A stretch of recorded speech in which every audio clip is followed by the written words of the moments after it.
It was already past 10:30 p.m. when I slid my key into the lock of my tiny apartment in Asheville. The weekend had drained me. Hosting 24 relatives under one roof for 2 days was exhausting enough, but doing it while keeping every smile polite and every reaction measured? That was warfare in pearls and pot roast. I kicked off my shoes, dropped my tote by the door, and walked straight to the kitchen. My fridge hummed like it knew something I didn't. I opened the banking app on my phone while waiting for the kettle to boil. The balance stared back at me like a slap across the face. $63.71. I blinked, refreshed the screen, closed the app, reopened it. Still $63.71. Less than 48 hours ago, that account had $9,100, carefully saved over months, meant for a surgery deposit I hadn't told anyone about. My hands began to shake. My heartbeat stuttered like it was learning a new rhythm. I sank onto the kitchen stool and dialed the bank, fumbling through security questions with a dry mouth. The recent transactions were all made from a previously logged-in device, the rep said calmly as if she were confirming a salad order. IP address links to an Asus laptop registered to your mother's home network. My blood ran cold.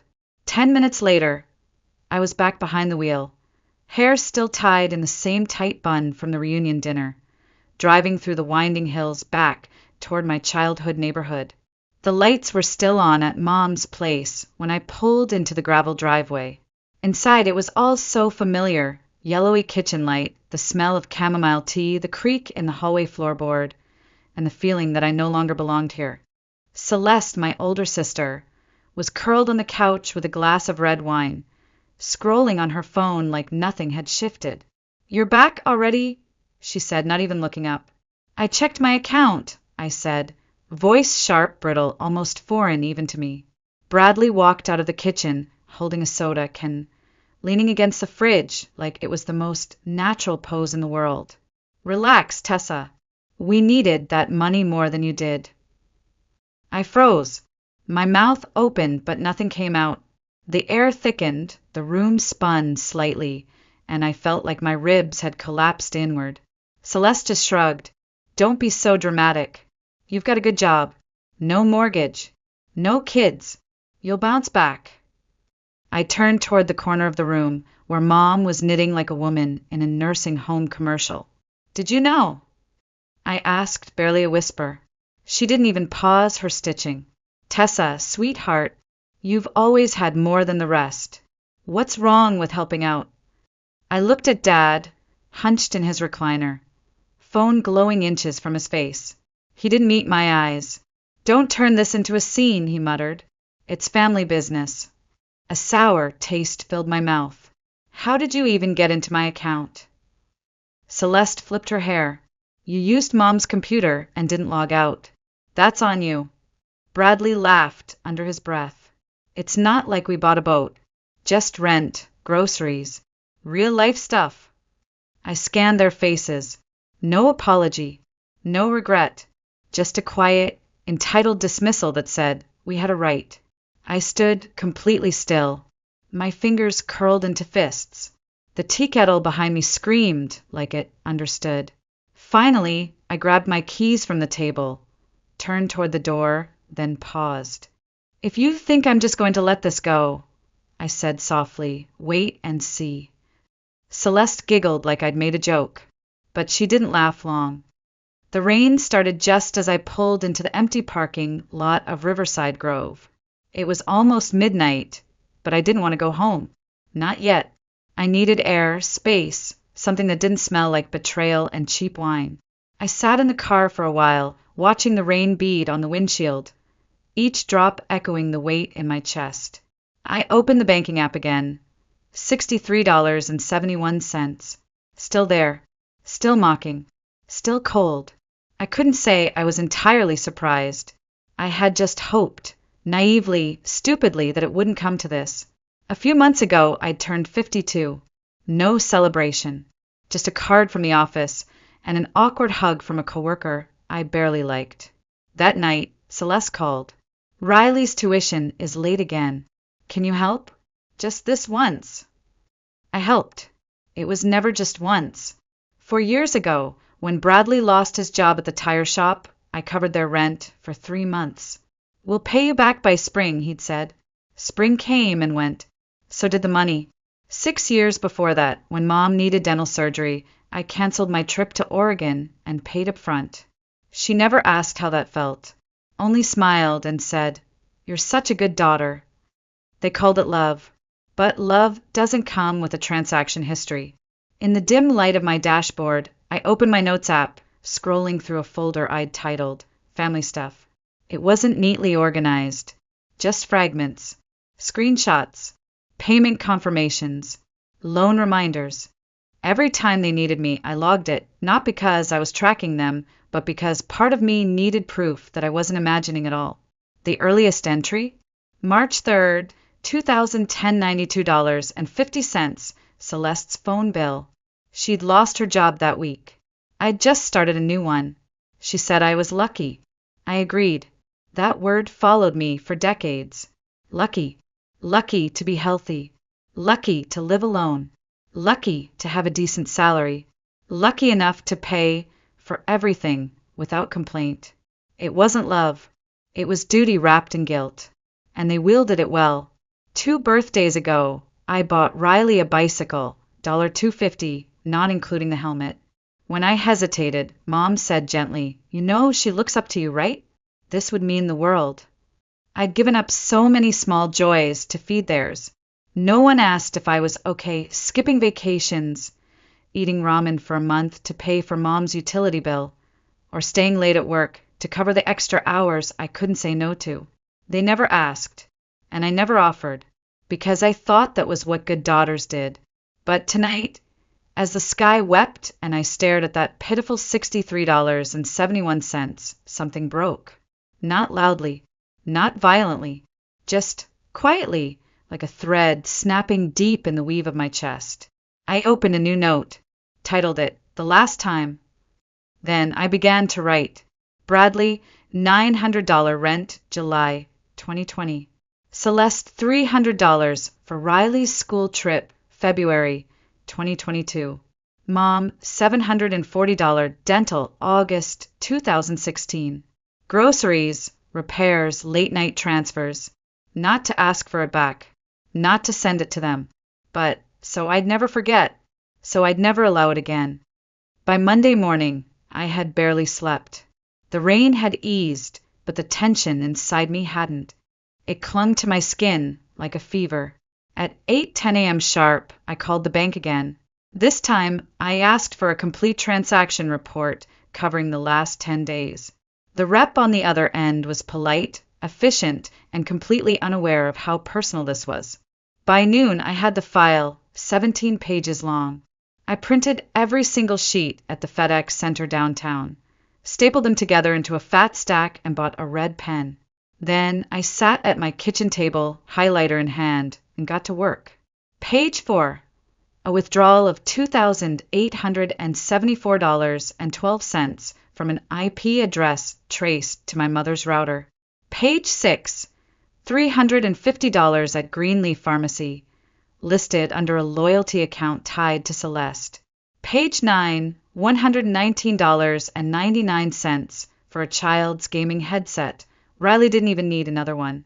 I circled each charge slowly, carefully, like building a map of betrayal. By the time the sun dipped behind the mountains, I had marked over $4,600 in red ink. Tuesday evening, I called Mom and said I'd stop by for roast night. She sounded pleased. That detail cut deeper than I expected. The house smelled like rosemary and familiarity. Celeste was already there, sitting at the head of the table like she owned it. Bradley poured lemonade with the casual arrogance of a man who thought he'd gotten away with it. I didn't waste time. I placed the file on the table, gently like laying down a trap.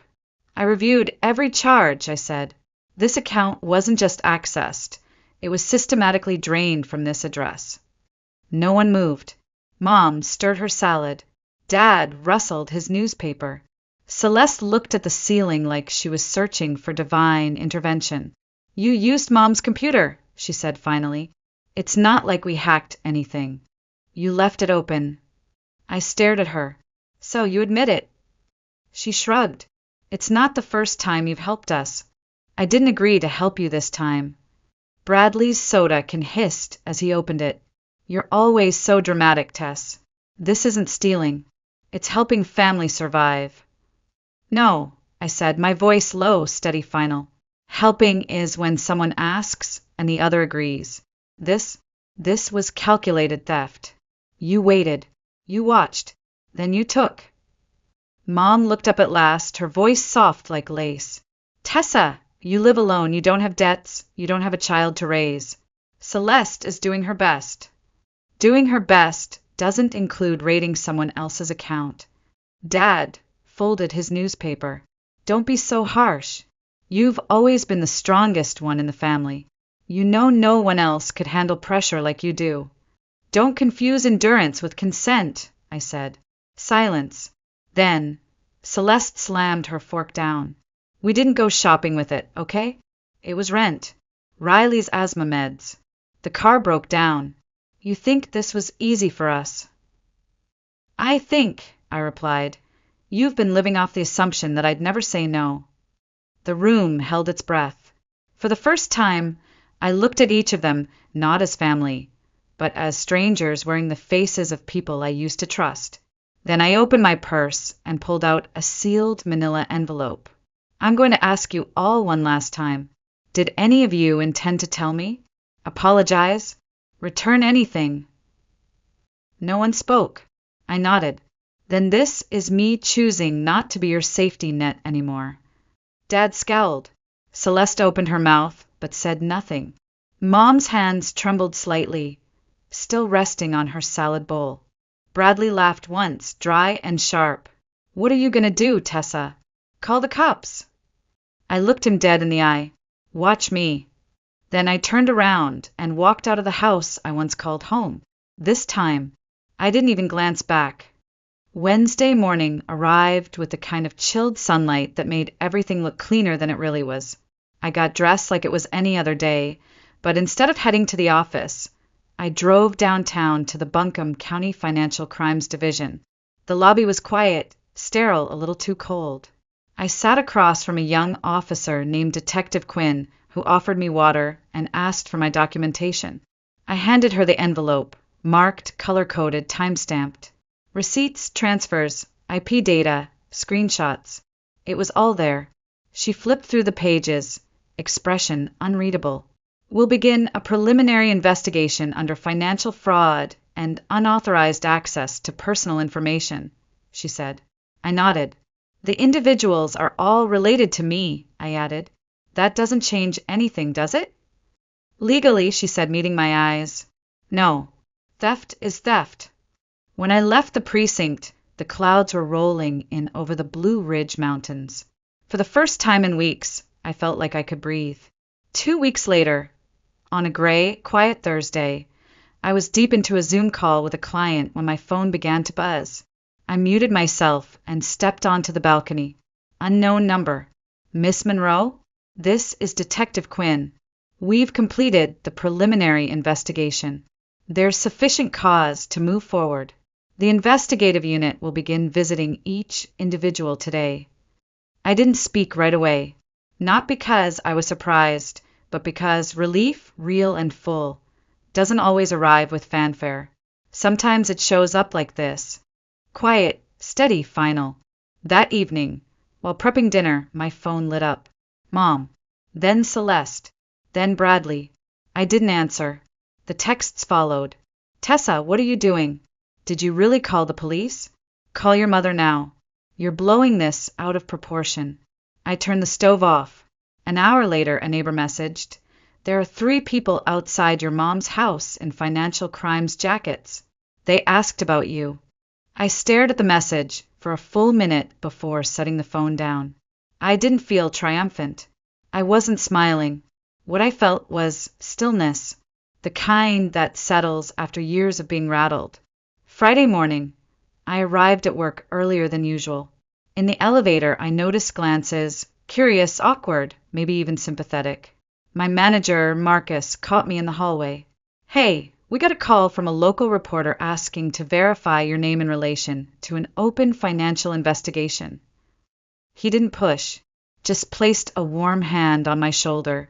We didn't confirm anything, but if you need time, just say the word.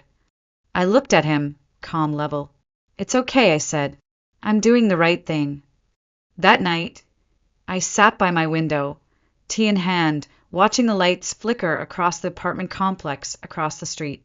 Behind some of those windows, I imagined other people like me, quiet givers, just now learning how to say no.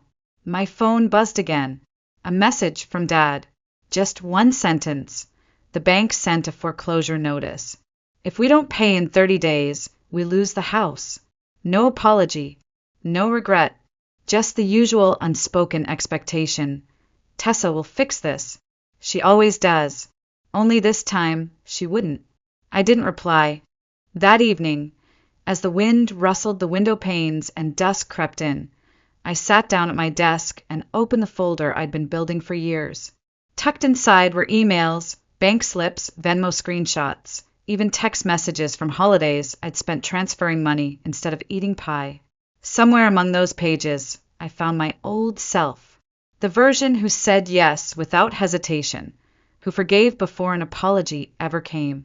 She was tired, but now she was gone, and in her place stood someone else, someone who understood the difference between generosity and survival.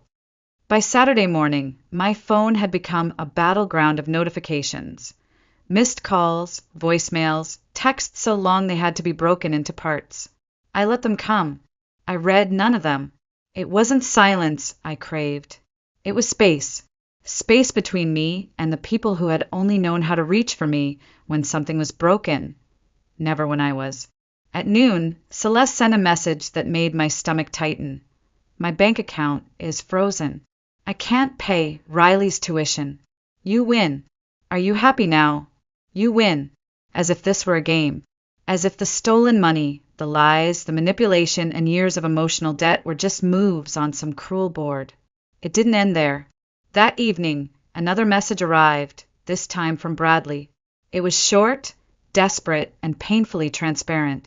He said he'd been suspended from work, that his employer was reviewing his financial activity, that this could ruin everything.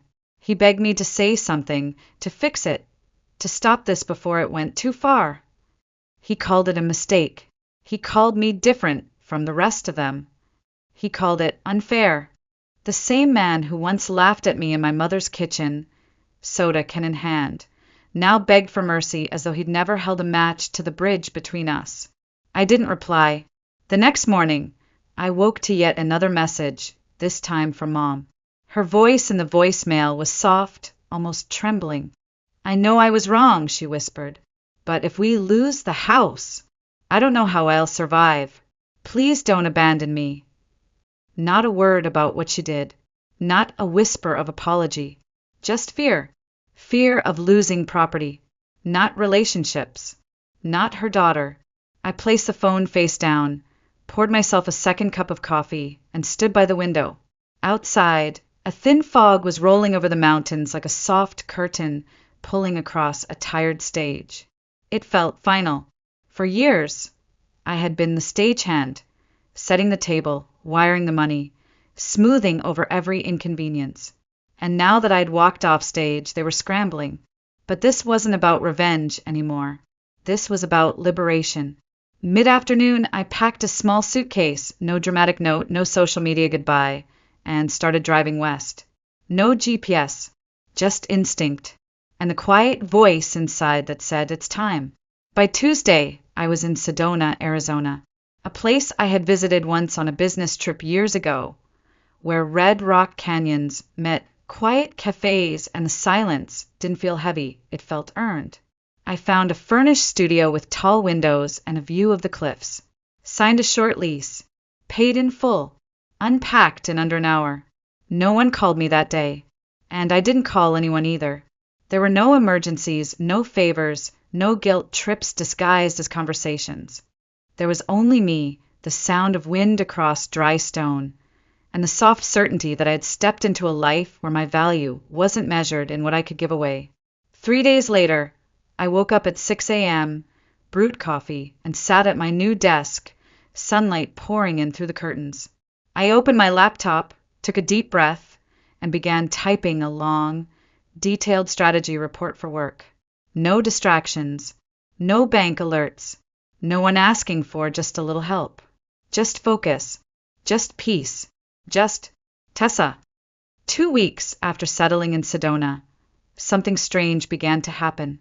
I started sleeping, not the kind of sleep you collapse into after exhaustion, but real rest, the kind where you wake up and don't feel like 1,000 invisible hands are already pulling at your time, your money, your mind. I cleaned the studio slowly, deliberately, one drawer at a time. I bought fresh tulips every Sunday from the tiny market 2 blocks down. I filled vases with them, not because anyone would see, but because I wanted to look at something alive that didn't ask anything of me. And then came the call from Julian. He was my regional director, based out of San Francisco, and we hadn't spoken directly in nearly a year. But that morning, as I sat cross-legged on the balcony in a knit sweater I'd forgotten I owned, my phone rang. "Tessa," he said warmly, "I've been reviewing your recent work. That strategy deck you submitted last week, it's brilliant. Honestly, it's some of the cleanest, most focused thinking we've seen. Have you ever considered stepping into a senior coordinator role? We're restructuring for the West Coast, and I'd like to put your name at the top." There was a time I would have hesitated, would have thought of Mom or Riley or whether I could take on more while still being the emergency fund for everyone else. But that version of me no longer answered the phone. So I said calmly, "Yes, I'm ready." Julian chuckled. "Didn't expect you to hesitate. I'll have HR call you this week. Congratulations, Tessa." When the call ended, I didn't cry. I didn't cheer. I just smiled. A quiet kind of smile that came from knowing I had finally made a choice with no strings attached. That afternoon, I walked through the canyon trail just behind the apartment complex. The red rocks glowed like embers under the late sun, and for the first time in years, my mind wasn't racing. No grocery lists, no side calculations, no memory of a drained bank account, just breath. The next morning, I returned to a coffee shop I had only visited once before, 5 years ago, on a quick trip through Arizona. I remembered the jazz they played, the honey lavender scones, the old man who sat by the window sketching mountains on yellow paper. Nothing had changed. Even the barista looked vaguely familiar. "You've been here before, haven't you?" she asked, handing me a cappuccino. I nodded. "A long time ago. Just passing through." "Glad you came back," she said. "This place, it keeps the quiet ones." I sat at the same corner table by the window, sipped slowly, and opened the journal I had brought from Asheville. Inside, the pages still held the tally of what had been taken from me. But now I turned to a clean page. I didn't write much, just one line. "This time, everything I build will be mine." That evening, as I curled beneath a blanket with the windows open to the cooling desert air, I read through a few old messages from friends I'd lost touch with, people who had known the lighter versions of me before the giving became constant. Then came something I didn't expect. An email from someone named Melanie. "Hi, Tessa. You probably don't remember me. I'm a cousin on Celeste's husband's side. We only met twice at family gatherings. Once, you drove me home after a birthday party. I never forgot that. I was 16 and too shy to speak. But I remember you." She continued, "I heard what you did. I heard how you stood up and walked away. I've been in a similar place for years, giving, folding, saying yes until I forgot what I wanted. Your story changed something in me. It reminded me that kindness doesn't mean being consumed. Thank you for showing me it's okay to draw a line." I read her words 3 times, not because they surprised me, but because they felt like sunlight on a scar, not healing it, not fixing it, but acknowledging it had always been there. I replied simply, "Thank you for saying that. And yes, it's okay to draw the line. In fact, it's necessary. Then I closed the laptop and looked out into the evening light. Somewhere between the red cliffs and the quiet sky, I could feel it, the life I was finally claiming. And for the first time in decades, I felt free. Autumn in Sedona comes quietly. The days shorten just enough for the mornings to feel crisp, for the leaves to dry at the edges and curl like old letters. On a Sunday afternoon, I strolled through the village market, sipping hot cider, wrapped in a wool shawl I hadn't worn since my early 30s. A woman passed by with her daughter, maybe 5 years old, riding a bright pink scooter. "Slow down, sweetheart," she called out, laughing. I paused for a moment. There was something in that moment, a mother's voice, a child's laugh, the wind catching the hem of my scarf, that felt like a painting I could finally walk into. I used to think I had to do everything to be enough for my family. I used to think that love meant sacrifice, meant paying the bill, meant skipping the vacation, meant sitting in silence when I wanted to scream. But now I knew something truer. Love doesn't demand self-erasure. Real family doesn't measure you by your usefulness. A few days later, I hung an abstract painting in my apartment. It didn't match anything. It was bold, chaotic, full of color, exactly what I'd always been taught to avoid. But I loved it, and that was enough. My days settled into a rhythm that belonged only to me. Morning yoga at the community center. Weekly Zoom calls with my team back at work. A pottery class every Saturday where no one knew my last name or what I had walked away from. I planted a tiny herb garden on the balcony. Basil, thyme, lavender. They grew slow and stubborn, like healing. Every so often, I'd receive another message from someone I barely remembered. A co-worker, a second cousin, a friend of a friend. "Tessa, what you did gave me courage." I said no for the first time in years. I set a boundary, and for the first time, I didn't apologize for it. One day, I received a postcard in the mail from a woman named Kelly. She had been a junior assistant at my firm years ago. On the back, she'd written, "You once told me, you don't have to set yourself on fire to keep others warm." I never forgot that. I moved to Florence last month. I'm finally painting again. That postcard now lives on my fridge, next to a photo I took of the canyon at sunrise. 2 reminders: the light can return, and sometimes the things we lose, family, tradition, approval, make space for the things we never dared imagine. I never went back to Asheville. I never returned to the house with the rosemary roast and the soft-spoken betrayals. They still call sometimes. Not as often now. Sometimes it's a silent voicemail. Sometimes it's a long, guilt-laced text. I don't block them. I don't respond either. Not out of spite, but because I finally learned that some doors don't need to be slammed shut to stay closed. They just need to remain unopened. I don't wait for apologies anymore. I don't chase understanding from those who were never willing to see me clearly in the first place. I chase peace. And every time I breathe in this desert air, every time I sip tea with no emergency waiting on the other side, I know I found it. The family I belong to now is one I've built gently over time. People who don't ask me to shrink. People who meet me where I am. People who offer without demand.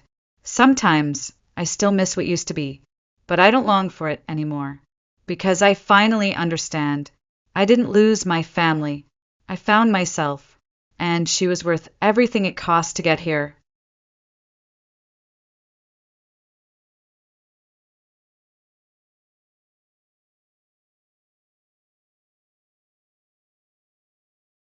The morning sunlight poured gently through my kitchen window, casting golden reflections on the floor as I zipped up my suitcase. The soft sound of birds chirping outside the Portland apartment was almost cinematic. I had planned this trip down to the hour. Passport ready, sun hats laid out, matching dresses for formal nights on the cruise, carefully folded into packing cubes. It was supposed to be our first real family vacation in years. And after what I had sacrificed lately, I thought maybe, just maybe, I had finally earned a seat at the table. My phone buzzed on the counter. Camille, it's Mom. Her voice was trembling. Not the dramatic kind of tremble she sometimes used when guilt-tripping me over missed birthdays. No, this one was low, almost broken. It's Grandma. She's in the hospital. It's bad. Honey, we need you here. She needs you. I froze, my hand still on the handle of the suitcase, halfway through pulling it upright. What happened? I asked, my voice tight, dread rising. She collapsed this morning. Heart issues, they think. We didn't want to ruin your day, but Elise said we should tell you now before it's too late. I didn't even hesitate. I canceled the ride to the airport, threw on jeans, and loaded into my car, heart racing. I'd waited for this cruise for 6 months, took vacation days, saved for tickets, bought Elise that stupid sundress she had begged for. But if Grandma needed me, none of that mattered. I drove through the city like a ghost behind the wheel, mind running through every memory I had with her. Our Sunday teas, her lemon squares, the old blue photo album with the cracked leather binding. She had always been the only one who saw me, who really saw me. Then came the buzz again. A notification from Instagram lit up my screen at a stoplight. I didn't want to check it, but something made me swipe down. A photo. My breath caught. There they were, my entire family, standing on the deck of a cruise ship, champagne glasses in hand. Elise in that sundress, Dad in his sun hat, Mom in her coral resort wear. All smiles, all joy. The caption read, "Best family cruise ever." So blessed to be surrounded by love. I pulled over to the shoulder. I couldn't see the road through the tears suddenly clouding my eyes. My hands shook as I zoomed in. Uncle Nate, Aunt Sharon, even little cousin Zoe. Everyone was there. Everyone except me. My heart pounded like it wanted out of my chest. My mouth went dry. They had lied. Lied about Grandma. Lied to get me to stay behind. For the briefest moment, I held on to hope. Maybe it was an old photo, a memory. But it was posted 42 minutes ago. I dialed the hospital where Grandma was supposedly admitted. No record. No Camille Rhodes listed as emergency contact. No patient under Grandma's name. I called Mom. Voicemail. I called Dad. Voicemail. I texted Elise. The message bounced. She had blocked me. The realization hit me like a car crash. They had excluded me. Deliberately. They'd used Grandma as an excuse. They'd weaponized the only person I trusted. And they didn't even bother to cover their tracks. It wasn't just a lie. It was a betrayal years in the making. I gripped the steering wheel with white knuckles, trying to steady my breathing. I could feel the memories crashing over me. Birthdays skipped, school awards ignored, holidays where Elise always got the best seat, the best gifts, the most love. But this was different. This wasn't favoritism. This was exile. I turned the car toward Grandma's house instead of the hospital. If she was okay, if she hadn't even been part of this, maybe I wasn't completely alone in it. Maybe someone, somewhere in that bloodline, still had a soul. And yet, as I drove through the familiar streets, there was a chill in my chest I couldn't shake. The kind of chill that comes when you realize your entire foundation, your sense of belonging, was never real to begin with. The cruise hadn't even left port yet. But for me, the journey into betrayal had already begun. Grandma's house sat on the edge of a quiet neighborhood in southeast Portland, nestled between 2 maple trees that turned flame red every fall. I had parked in that driveway 100 times over the years, but that morning it felt foreign, like I didn't belong anymore. I knocked gently. The door creaked open a few seconds later, and there she was, Grandma June, not in a hospital gown, not hooked to machines, not pale or breathless, but standing fully dressed in her floral housecoat and slippers, holding a mug of chamomile tea. "Camille!" She blinked, surprised. "Sweetheart, what's wrong?" I stared at her, my voice caught somewhere between disbelief and heartbreak. She looked so normal, so okay. I wanted to hug her and scream at the same time. She saw my face and set her mug down instantly. Come in. Sit. Tell me what's happened.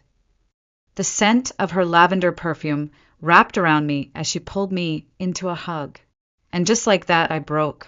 I sobbed into her shoulder like I hadn't done since I was 12.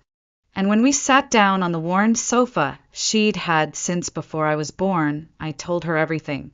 About the cruise, the call, the Instagram post, the empty hospital, Elise blocking me, my parents' silence. When I finished, she sat in stunned silence. Her hands trembled slightly around her teacup. Then her expression changed, sorrow faded, and something firmer took its place. Anger. Quiet, seething anger. Your mother called me last week, she said slowly, her voice tight. She asked me to pretend I was sick. Told me it was just a little white lie, just to help Elise relax during the trip. I said no.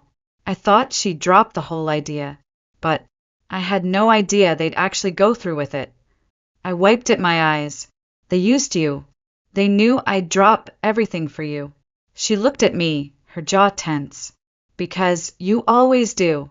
That sentence settled between us like a verdict. I glanced around the living room. On the mantel were photos of Elise's graduation, Elise's wedding, Elise's Paris trip. None of me. I hadn't noticed before. Now I couldn't unsee it. They never wanted me there, I whispered. They didn't even bother with an excuse that made sense. They just assumed I'd stay behind like always. And I did. Grandma reached for my hand. Her grip was firm. Camille, you've always been the responsible one, the helper. You took care of me. You worked 2 jobs through college. You visit every week. But they don't reward responsibility. They reward performance. Elise knows how to play them. You've been too good, too honest for your own good. I let out a bitter laugh. And they're too selfish to see it. She looked down. I gave them money for that cruise, Camille, $15,000. I told them it was to bring the family together. I froze. Wait, you gave them money? For everyone to go? She nodded, then paused, her mouth a tight line. I didn't realize until now they never bought your ticket. I think they used your share to upgrade Elisa's suite. Maybe pay for those spa excursions. I saw Patricia showing off some luxury itinerary she didn't use to afford. The words sank into my stomach like stones. You know what hurts the most? I said, quietly. They didn't even need an excuse. They could have just said, we don't want you there. But instead they used you. Grandma didn't speak. She stood up and walked to a small cabinet by the hallway. From a drawer, she pulled out a thick, worn folder and placed it on the coffee table. I didn't plan to show you this yet, she said softly, but you deserve to know what I've been watching and documenting. Inside were pages, receipts, old emails, handwritten notes, and photocopies. Dozens of them. At first, I didn't understand, but then I saw the pattern. Each document outlined how my parents had favored Elise for years, financially, emotionally, even legally. College tuition payments, dance scholarships in Elisa's name using Grandma's address, summer programs, loans forgiven, surprise gifts. Meanwhile, I remembered being told, we can't help you right now, money's tight. But money was never tight. They just chose where it went. I looked at Grandma. Her eyes were wet, but her voice didn't waver. You're not imagining it, Camille. You never were. The folder sat heavy in my lap, as if it contained not just documents, but the weight of years I'd tried to explain away. Every time I had been called too sensitive or overreacting, or told Elise just needs more support right now. The truth was now staring at me in black and white ink. There were records of tuition checks sent directly to Elisa's college, one of the most expensive private art schools in New York, while I remembered staying up till 2 a.m. every night working the late shift at a bookstore to cover my own community college fees. There was a receipt for a custom wedding dress, $8,000, labeled gift from family. There were even wire transfers into her joint account with her husband, labeled for home purchase support. And beneath it all, my name. On nothing. You kept all of this? I asked, voice barely a whisper. Grandma nodded. I wasn't sure at first, but over the years I saw the pattern. I kept hoping it would even out, that your parents would come around. But this cruise, this was different. This was intentional exclusion. I leaned back, eyes still scanning a typed email from my mother to Elise. Camille will believe anything if we say it's for Grandma. Just don't post too early. Something in me broke, and something else hardened. I opened my phone and clicked on Elise's post. Her smiling face, their champagne glasses, the ocean glinting behind them. My fingers hovered above the screen, then typed. Funny how being lied to about my grandmother being hospitalized just so my family could exclude me from a vacation somehow makes me the problem. Attached was a screenshot of the cruise photo with the timestamp. Even funnier how the cruise was paid for with money that was supposed to include me. I hit post. It was immediate. The comments rolled in. Old friends, extended cousins, former teachers. Wait, what? Camille, I always suspected something was off. You were always the one holding everyone together. My inbox exploded with private messages. Cousins shared their own stories. How Elise never showed up unless there were gifts. How I was always the one bringing pies to Thanksgiving, watching the little ones, cleaning up after everyone. One even wrote, "You're the glue. They used you because they could." Then the call came. Dad. I stared at the screen, then answered. Take that post down. Now. His voice was low, controlled. That terrifying calm before the storm. No, I said, standing up as if he could see me. You lied. You used Grandma as bait. And now everyone knows. There was a pause. Then, you're embarrassing this family. I almost laughed. No, Dad. You embarrassed this family when you excluded your daughter and used her inheritance to pamper the one you actually care about. The silence was thick. Then he said it, cold, measured, a threat wrapped in concern. You don't know what you're playing with, Camille. You have no idea what we've protected you from. We've kept things from you, yes, but for a reason. If you keep going down this road, you'll regret it. You're not the only one who can tell stories. My throat clenched. What was he talking about? What could they possibly be hiding that would make them this afraid? I didn't answer. I just hung up. And then my phone rang again. Grandma. Did he call? She asked. He said they were protecting me, I replied. From what? She went quiet, then said the 5 words that changed everything. Go to your email, Camille. I opened my laptop, fingers numb. In my inbox was a message from her personal email. No subject. One attachment. A scanned trust document. I read the first line, then again. My pulse pounded.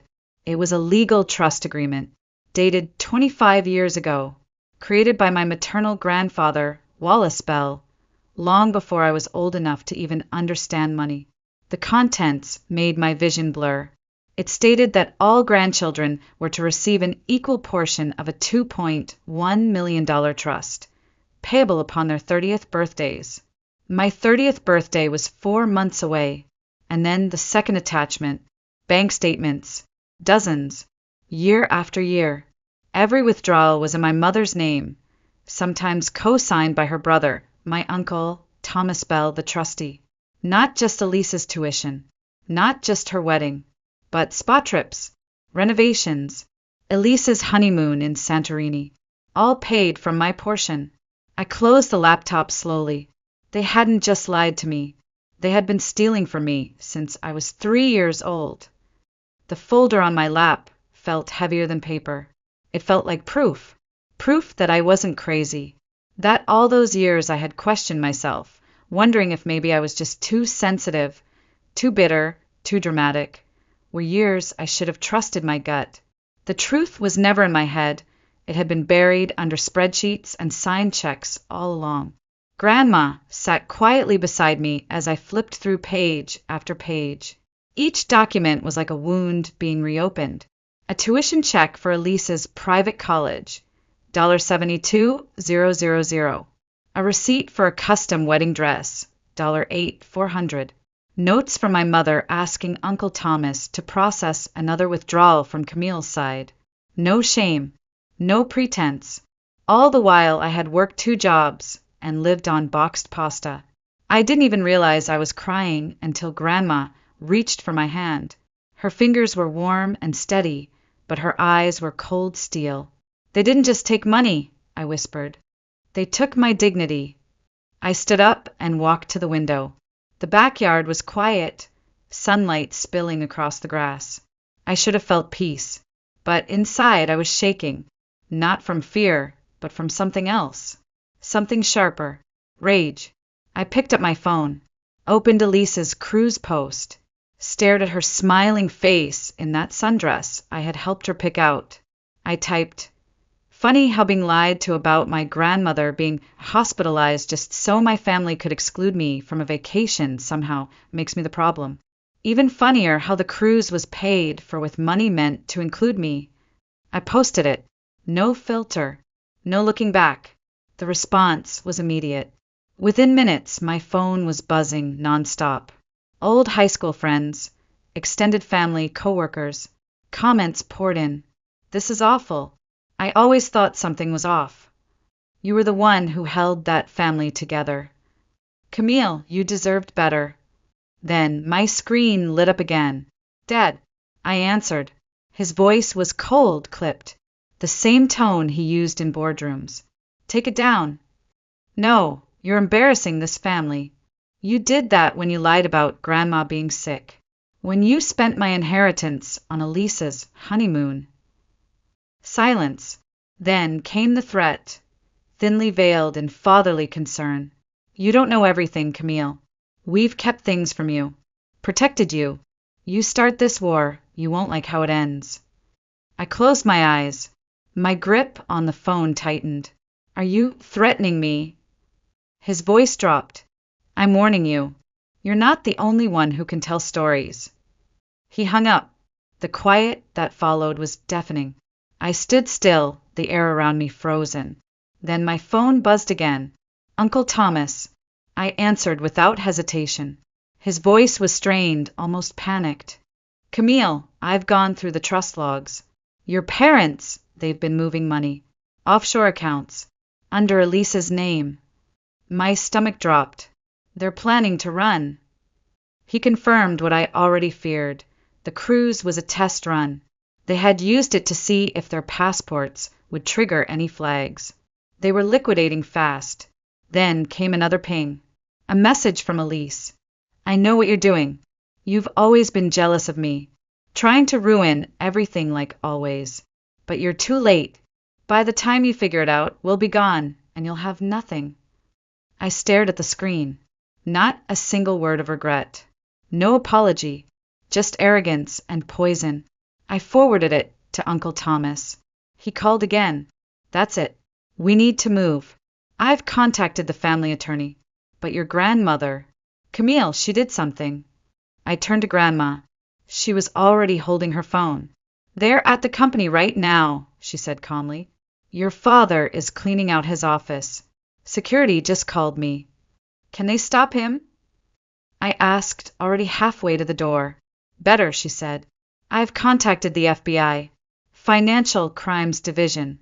They're on their way." I stopped cold. "You what?" She looked up, her expression steady. "I filed the paperwork this morning. Transferred my controlling shares of the company to you. Camille, you're the majority shareholder now." The words barely registered. "They don't know yet?" "No," she said softly. "And that's our advantage." I grabbed my bag, my keys, my folder of evidence, and ran. As I pulled out of the driveway, another message came in. This time from Mom. "You ungrateful child. After all we've done for you, you'll regret this." I read it once, then deleted it, because for the first time in my life, I didn't feel like the one who had something to lose. This time it was them, and they had no idea what was coming. Downtown Portland was unusually quiet that morning, as if the city itself sensed what was coming. The air felt heavy, like the silence before a storm. I pulled into the underground garage of Rhodes Development Corporation, my family's company, gripping the steering wheel like it might steady the war that had begun to rage inside me. I was no longer the forgotten daughter, the helper in the shadows. Not today. Today, I was the majority shareholder, and they didn't know that yet. I stepped into the lobby just as the elevator doors ahead opened. My father emerged, carrying a banker's box stuffed with folders, framed photos, and a sleek black nameplate that read Gregory Road CO. My mother followed behind, sunglasses covering half her face, even though we were indoors. Elise trailed them both, looking over her shoulder as if checking for ghosts. They all froze when they saw me. My father's eyes narrowed. My mother went pale. Elise's mouth fell slightly open. "What are you doing here?" my father demanded, trying to reassert that old authority that once kept me quiet. "You're not supposed to be here." I didn't answer right away. Instead, I took out my phone and pulled up the ownership transfer document, signed, notarized, timestamped. I held it up, the screen facing them. "As of 9:01 a.m. this morning," I said calmly, "I am the controlling shareholder of Rhodes Corporation, and as the new majority owner, I have some very serious questions about what's in those boxes." My father took a half step back. My mother reached out, as if to stop him. Elise whispered something, but her voice cracked and vanished. "Camille," my mother started, her tone suddenly soft, rehearsed. "Let's talk about this somewhere private." We don't need to, but it was too late. Outside, tires screeched. A black SUV pulled into the front circle drive. Then another, and another. FBI agents stepped out, flashing badges. Security guards from the building followed behind, looking uncertain but alert. One of them nodded to me. He had spoken to Grandma earlier. He knew who was in charge now. The lead agent approached. "Camille Rhodes." "Yes. You filed a complaint regarding corporate fraud, misappropriation of trust assets, and wire transfers to overseas accounts." "Correct. And these are the individuals in question." I gestured toward my parents and Elise. My father turned red. "This is ridiculous. These are family matters." "You can't," the agent cut him off. "Sir, we have warrants for the company's financial records and your personal devices. You are not to leave the premises." My mother's voice broke. "Everything we did was for this family. For your sister." "You don't understand, Camille." I turned to her slowly. "No," I said, my voice steady measured. "Everything you did was for Elise. Not for me. Not for Grandma. And certainly not for the legacy Grandpa left us." I walked closer to the box my father was holding. A corner of a checkbook stuck out, one of the old company accounts. I pointed. "I suggest you put that down. It may be considered evidence now." Behind me, I heard more agents enter the building, heading upstairs. One asked Elise to step aside so they could access her office. She flinched, then nodded, cheeks wet with sudden tears. "Did you enjoy the cruise?" I asked her quietly. "Was it worth it?" She didn't answer. My father glared at me. His face was full of rage he couldn't voice. Maybe because deep down he knew it was over, and that I was no longer the girl he could manipulate with guilt. That I had power now. 3 hours later, I sat in the company's executive conference room. Uncle Thomas was there, his hands trembling slightly as he passed a folder to the company attorney. Grandma sat beside me, calm as stone. She didn't say much. She didn't need to. The facts were speaking for her now. The FBI found everything: diverted trust funds, unauthorized wire transfers, encrypted offshore accounts in Elise's name. Every lie they'd told, every theft, every betrayal. It was all unraveling. They thought they had erased me from the picture. They had no idea I was the one holding the negative. 3 months later, the trees in Grandma's backyard had turned from green to deep gold. The air was cooler now, the kind that made you reach for a sweater and hold your coffee just a little tighter. We sat together most mornings watching the leaves fall and pretending, for a few moments, that life had always been this peaceful. But peace wasn't something you inherit. It's something you earn after the storm passes. The FBI investigation moved quickly, faster than I had imagined for something this complex. Uncle Thomas handed over everything he had. Copies of trust withdrawals, emails, text messages, internal memos between my father and mother outlining how they planned to manage Camille's portion while maintaining Elise's advantage. They hadn't even tried to hide it. It turned out they had not only stolen from my trust fund, but also misappropriated company funds. The auditors found over $1.3 million in fraudulent expenses billed to Rhodes Corporation, renovations for Elise's condo, first-class vacations, jewelry, even private tutoring for her future children. Children she didn't even have yet. When confronted, my father tried to blame it all on me. She's bitter. She's unstable. She's fabricating these stories to punish us. But the documents told the truth he couldn't rewrite. He was indicted on multiple counts of wire fraud, tax evasion, and breach of fiduciary duty. My mother faced accessory charges for helping transfer funds into disguised accounts. Her lawyer tried to argue she was merely acting out of love. The judge disagreed. Elise, to everyone's surprise, made a deal.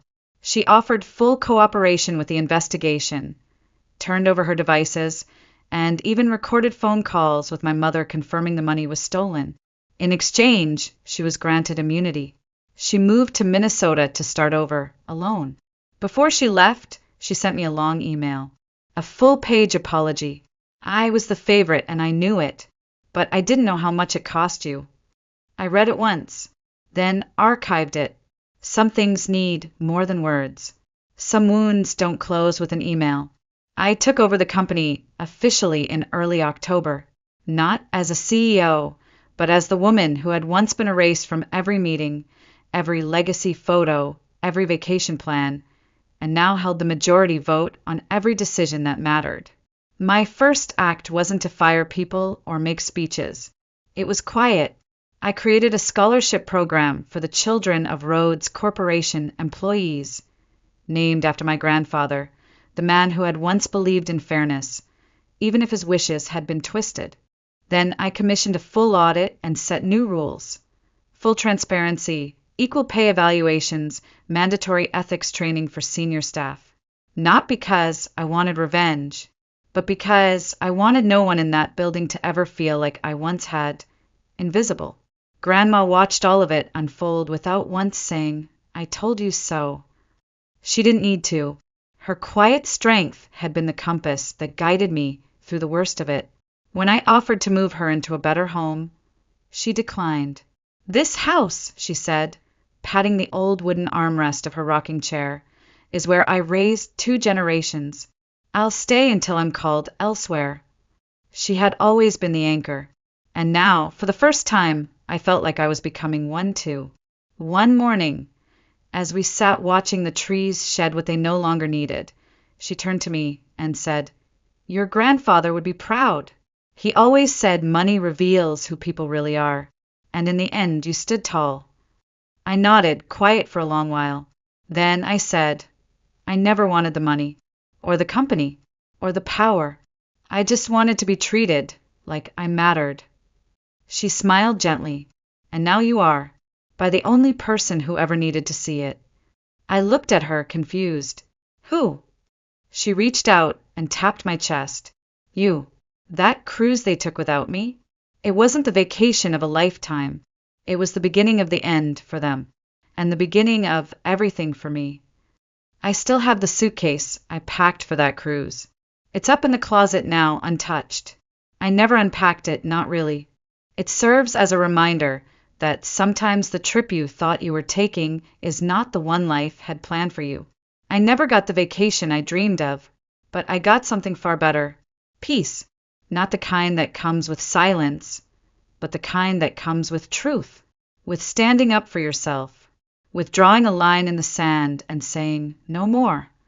My parents were sentenced last month. My father took a plea deal, 10 years in federal prison, with no chance of running another company for the rest of his life. My mother received 6 years, suspended only after she paid restitution and gave up all her claims to the family estate. They were no longer the couple that ruled every room. They were two people who lost everything because they thought I had nothing. Elise now works at a nonprofit in Minneapolis. I hear she lives in a one-bedroom apartment and takes the bus to work. I don't take joy in that. Not really. But I do take comfort in knowing she now lives in a world where merit matters more than favoritism, where you can't steal someone's place at the table and expect applause. I get asked sometimes by old friends, distant relatives, if I regret going public, if I ever wished I had stayed quiet, avoided the confrontation, kept the peace. But peace built on silence isn't peace at all. It's control. And I've lived under control long enough. I never got to sit on that cruise ship deck, drink champagne, laugh with people who loved me. But now, most mornings, I sit on Grandma's porch with a warm mug in hand, and I don't feel alone anymore. I feel seen. That little girl who used to wonder why her sister always got more finally got her answer. And it wasn't because she was unworthy. It was because the people around her never knew how to value what didn't shine for show. Now I shine anyway, on my own terms. If you're listening to this, and you've ever been the forgotten one, the strong one, the one who was told to keep giving because that's just who you are, I want you to hear me clearly. You are not hard to love. You are not selfish for protecting your heart. And you are not wrong for walking away from the people who taught you to disappear. Sometimes the most radical act of revenge is not becoming like the people who broke you. It's becoming more.